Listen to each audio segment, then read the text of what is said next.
a lot of people kept saying, open a restaurant, open a restaurant. So eventually I said, I'm busy, I can't open a restaurant, but what I can do is I will set it up such that when people want to come, they can make a reservation and come. So that's what we do. And it's been quite an interesting journey since. So how do you combine that with your busy schedule of PR, of organizing tours? So it is that when you've made the reservation a few days before, if I have some work to do, editing something, or I have to, I can make adjustments and then prepare and welcome you nicely to a session. I mean, a session here is actually called an encounter. Because what I do is it has to be a whole package. You can't just make a reservation and come here and just give you food. Yeah. Because the food here is not... It's not just fast food. It's not just absolutely any food. Not. Our tagline is actually, we don't serve fast food here. We don't serve fast food. We use slow cookers and things like that. So sometimes the food can cook for maybe 8 hours. We put it on in the morning and cook slowly.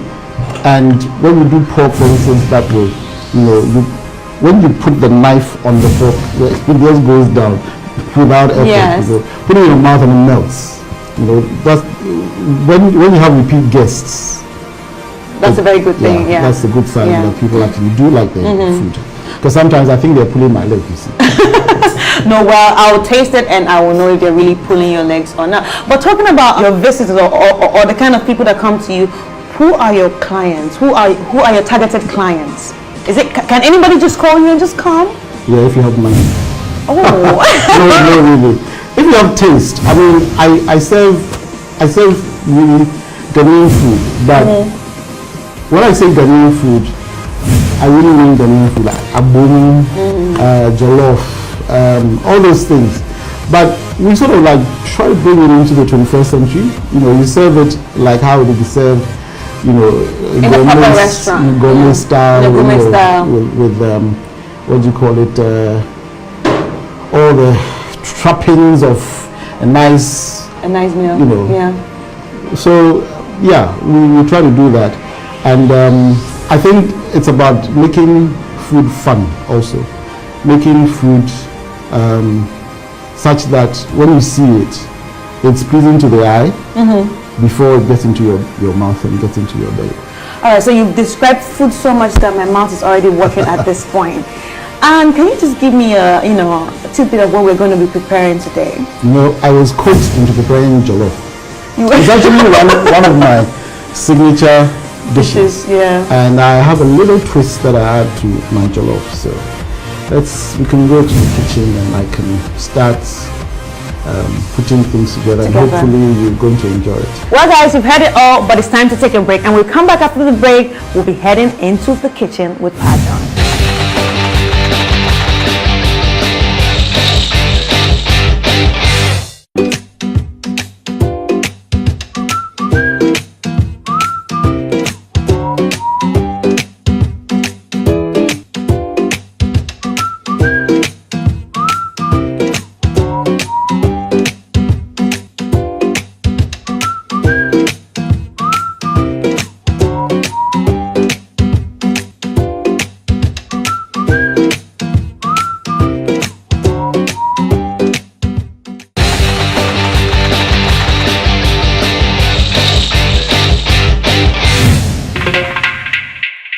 Alright guys, so you're welcome back, and if you're just joining us, this is Meet the Chef and we are hanging with Pajon. So we're going to be cooking. We're going to be doing some mustard with honey. Yes. Pork. Yes. Pork. We're grilling pork with mustard and honey. But what I like to do with my meats generally is I usually clean it with some lemon. Wash and clean it nicely with lemon, like I've done this. And then I put in my salt and pepper. So I have some salt here. Yes.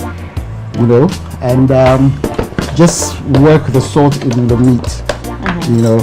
And then pork, especially with us in Ghana, we use paku for pork. So I have some paku that's been grinded here. So for people who don't understand what paku is, it's just pepper. Yeah. too bad for them, but it's pepper. So yeah, and then we add the paku, and then of course you add a bit of the mustard. Okay. And then you work it in. Now I use a lot of very local indigenous ingredients and spices. So I have some powdered African nuts that I add, and some pepper that I add, you know, to my pork. Wow. And you just work it in. So after putting all the seasoning on it, how long is it going to season for? You know, it really, for me, usually sometimes I do even, I let it sit in the fridge overnight. Overnight. But the African spices are really strong, and it doesn't really matter if you do it even immediately before you. But you know, when you leave it overnight, the spices really seep through. Yeah, the meat absorbs everything. And when you cook it, and you know, it tastes everything. you know, so we're going to put that in there. I use a halogen oven. It works just as perfectly as a regular oven. So that's why I actually use halogen oven. Okay. And so they all have some mustard and the peppers and everything on it. Yeah, and just before it cooks, I will put the honey on it just to glaze it. I put it to a temperature of 200-220, and I give it about 20 minutes. Okay. We're going to start with the jollof. I use coconut oil for my cooking, all my cooking, and I use a lot of garlic. And every time people eat my food, they're like, it's really nice for me. And I said, it's the garlic. Thank you. So here we go. I'm going to put some coconut oil in this. So any reason why you use only coconut oil for your cookings? So a bit of coconut oil. I use coconut oil because coconut oil is very good. Beyond the health use of coconut oil, for me, it's locally made. Oh yeah. I use coconut oil that's actually made in Ghana, and it's very important for me to patronize things that are made in Ghana. Yeah. So I was going to ask you that. All my ingredients are really local stuff, and I try not to use a lot of foreign stuff. So I want to ask you, is it because of your other business? It's just my orientation. I feel that we need to grow what is ours. We need to eat what is Ghanaian. We need to wear what is Ghanaian. Yes. We need to feel Ghanaian. And making jollof, or we can make all our foods and serve them in gourmet style. In the gourmet style. And you're still doing fantastic things with what we have. Wow. You know, it doesn't always have to be foreign ingredients that you know. So the pepper is hot now. The oil is hot now. I'm going to add some chopped onion. The brand that I use is actually very good, and it doesn't. They actually take the perfume out, so you don't smell the coconut in it at all. The onion, as you put it in, has to get to a certain point where it's almost as if it's brownish, before you put in the next ingredient. And the next ingredient that I usually put in is the pepper. I'm going to put in the paku because we like things hot. And when you put it in, and then you mix it all in nicely.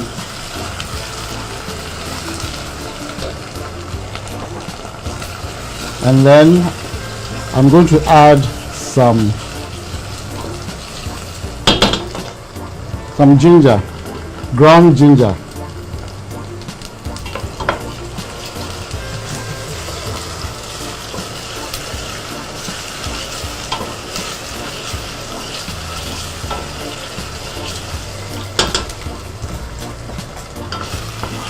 And you leave that to caramelize a bit, for the onions to get a bit more caramelized. Darker, yeah. I also make blend onion, and I add it to it.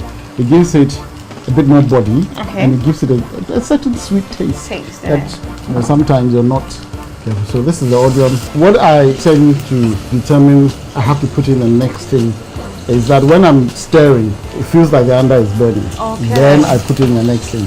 But at this stage, this is what I feel. So I'm going to put in the next stuff. But what I'm going to put in next are the spices. So what spices are you? First of all, I'm going to put in some curry powder. A spoon of curry.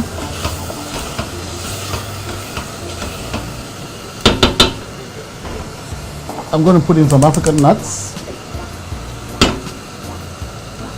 That is a teaspoon of African nuts. Some black pepper. Some black pepper. Yeah. I love black pepper. And some pepper.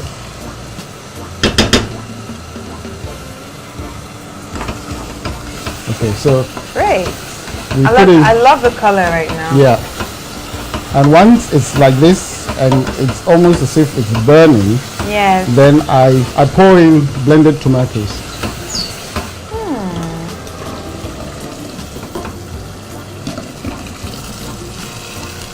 Wow. There you go. So once you pour in the blended tomatoes, you mix it and you cover it for it to simmer. So how long is it going to simmer for? I put in some salt. Some salt. Pinch of salt. Now it depends on the size of your pan. Usually this is because of the water in it. Yeah. It has to simmer and all the water has to come out. And it has to dry up a little bit, It has to dry out. So we're going to leave this on for it to dry out. Yeah. For a bit. Drizzle some honey on the pork. Like that. So it's going to be like more like so yeah, it'll be glazed on it, and that's going to be yummy. It looks yummy already. And then we come back to our sauce. And at this stage we'll add the puree just to give it just to make it thicker and give it some body.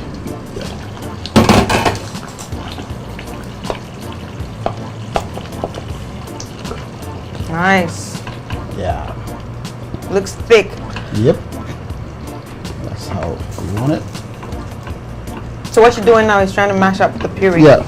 So at this point, why do we have to wait for it to cook? Well, usually what happens is when the sauce looks like this, people tend to think that it's cooked and it's ready, and then you just pour in the rice. That's not how I do my jollof.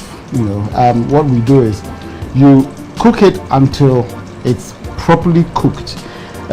All the water is dried out. It's completely dried out. The vapor goes out, and the gravy is proper gravy. Yeah.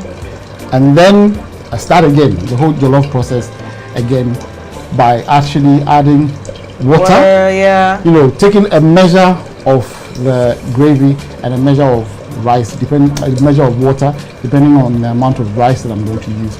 So, for instance, if I'm using 1 kilo of rice to make the jollof, I take about half kilo of gravy and half kilo of water. Mix that. So I have a kilo of soluble gravy, and then I add the rice, and then I cook it that way.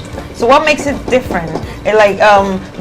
Do you get the difference from the taste of the jollofs? I think you do, because then the gravy is actually properly cooked. And the rice has soaked in everything. Everything very, very nicely, yes. It's more like Ghanaian jollof. Absolutely. It's not like it's going to be soggy. Yes, or or any kind of way, yes. Yeah. So our sauce is done now. This is properly cooked. Yeah. Or we like to think that all the water is evaporated, and so the oil that you started with rises to the top. So all right, so as the sauce is like this, can we eat it with any other dish? It's ready. It can be Eating with any other dish. Eating with anything. Very, very ready. So at this stage, we're going to pour in 1 cup of water into a saucepan, and I'm going to measure another cup of the sauce.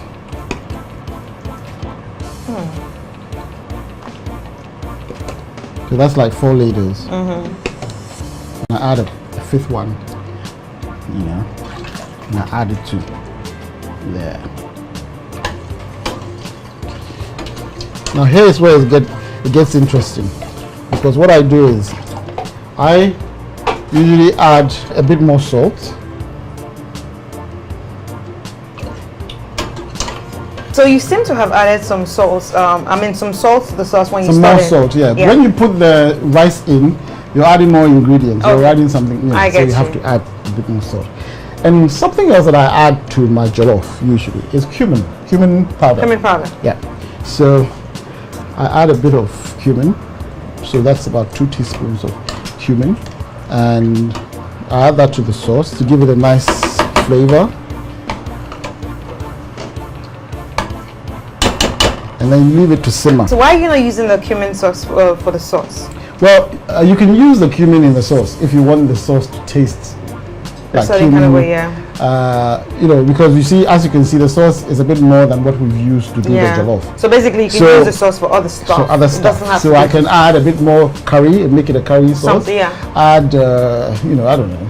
Anything to make it something else. To make it. So when I use it for the jollof, then the jollof has that nice cumin aroma, and it's really special. I can't wait to taste it. So what we're going to do is the water and the sauce mixed is going to boil. And once it's boiled, you add 1 kilo of rice. And once that rice, you mix that rice, make sure that it doesn't stick under the pan.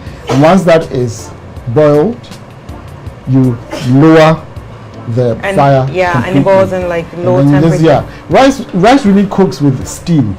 So it's steam at low temperature. Yeah, so you put it at low temperature, and then the steam will just cook the rice and give it a nice one. So at this stage, the water for the rice is ready. And I can smell the cumin inside. Yeah, it's nice bouquet, isn't it? Nice aroma. And then we pour in the rice. Ooh. A kilo of rice. Just stir. Now you stir. Just make sure that it doesn't stick onto the board. Yeah.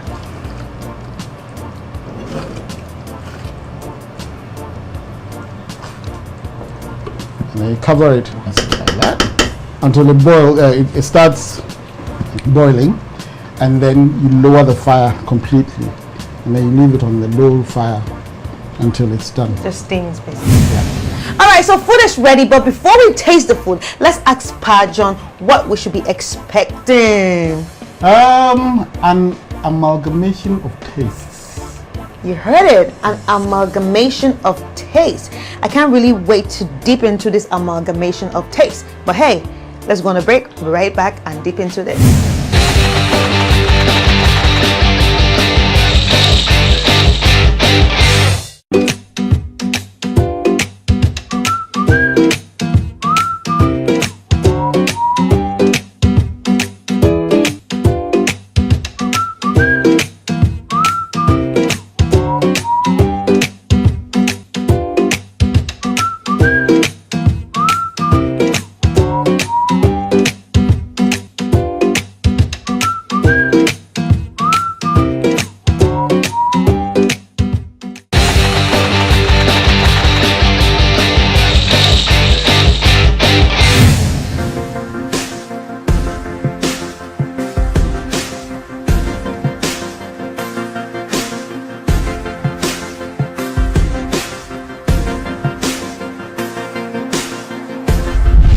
So welcome back, guys. This is Meet the Chef, and we've been hanging with Pa John, and he promised us his meal was going to be a taste of amalgamated what?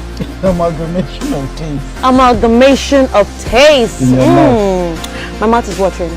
Okay, so let's eat. Yes, let's dig in. This is a jollof. Yeah. Ladies first. The jollof looks nice. This is like a bamboo pot, right? Or something. There's a bamboo bowl. This is I'll just take a little this bit. is just green with green salad. Yeah. And the pork we made is here. Hit one pork, and remember the pork is actually mustard and honey glazed. And here we go.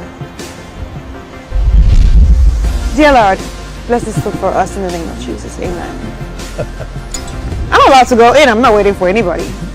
Okay, let's go with the rice.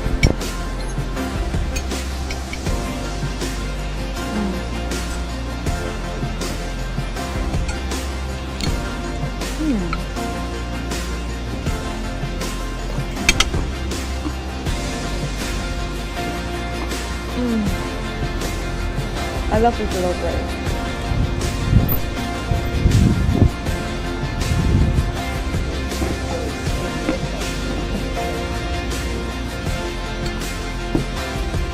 So I'm really enjoying the food, but guys, it's time for us to check out our cocktail of the day by Tapatio. Let's get to him. I'm really enjoying the food right now, and if I have to tell you about the experience of this right now, I will talk till tomorrow, but all I can say right now is there's so many flavors. I can't really explain because there's a little bit of zing and a zang, and like I said, it's just an amalgamation of taste. I can't explain, and it feels good. I love it. But how do you guys see the food, guys? You love it too, right? And you? Oh, I love it. I love it so much. So any final words from you? Well, I'm glad you enjoy it. Finish it and make me happy. Of course I'm going to finish it. Because like you can see I'm already enjoying it. I just enjoyed a delicious plate of Pa John's jollof and pork. Something to live for. The burst of aroma is just delicious. Amazing food, amazing food. So amazing. I was told by a friend, and now I will go and testify that this food here is really amazing. So I think it's time to sign off. Remember, you can follow us on all our social media pages right now on the screen, and we'll be putting out some recipes. If you want, you can try them and tell us how it went. Guys, my name is Chris Carter, and this has been Meet the Chef. Bye!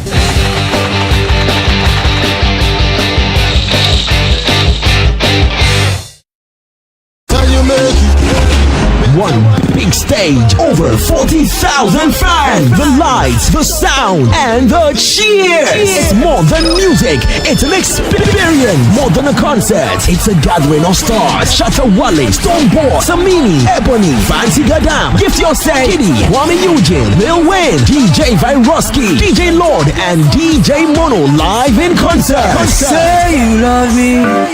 The venue, the Ghana Post GPS, GA 1118662.